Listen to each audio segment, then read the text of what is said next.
अस्सलामु अलैकुम रहमतुल्लाहि व बरकातुहू। आज शहरियान जगतियाल की जानिब से सभी हज़रात को और सभी मर्द औरतों को सभी को ईद की पुरखुलूस मुबारकबाद पेश की जाती है। अल्हम्दुलिल्लाह बहुत ही जोश व खरोश के साथ, बहुत ही इखलास व लिल्लाहियत के साथ अल्हम्दुलिल्लाह ईद उल अज़हा मनाई गई है। और फिर ईद का अहम जो है काम हुआ है, फ़रीज़ा अमल जो है किया गया है। इंशाअल्लाह कुर्बानी वाला अमल भी होगा। अल्लाह सुब्हानहू व तआला से यही दुआ है कि अल्लाह सुब्हानहू व तआला हम सब की कुर्बानियों को, हम सब की ईदों को, हम सब की नमाज़ों को बेइंतहा कबूल फरमाए।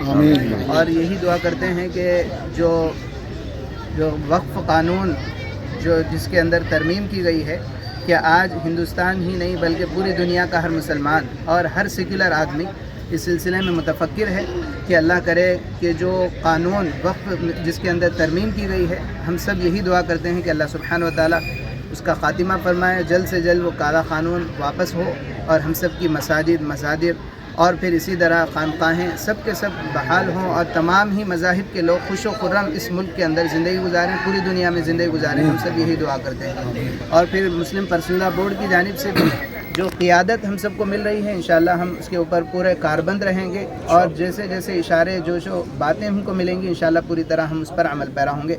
अल्लाह सुब्हानहू व तआला हमारे इस मुल्क की पूरी हिफाजत फरमाए। आमीन।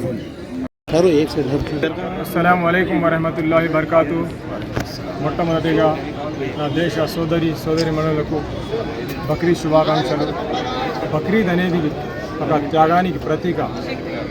కానీ మన ప్రపంచంలోనే అతిపెద్ద ప్రజాస్వామ్య దేశమైన మన భారతదేశంలో ఈరోజు మన ప్రజాస్వామ్యంలో రాజ్యాంగం కొని జరుగుతుంది.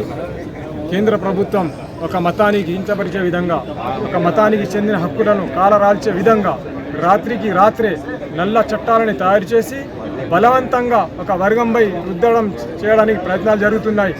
అది వక్ఫ్ బోర్డ్ సవరణ చట్టం అని ఒక కొత్త చట్టాన్ని తీసుకురావడం జరిగింది.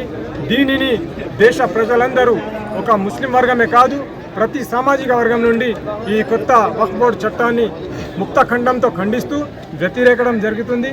కావున మన దేశ కేంద్ర ప్రభుత్వానికి మన ఒకటే, వెంటనే ఈ నల్ల చట్టాన్ని విరమించుకోవాలని, లేని ఎడల దేశవ్యాప్తంగా ఆందోళన చేస్తామని హెచ్చరిస్తున్నాం.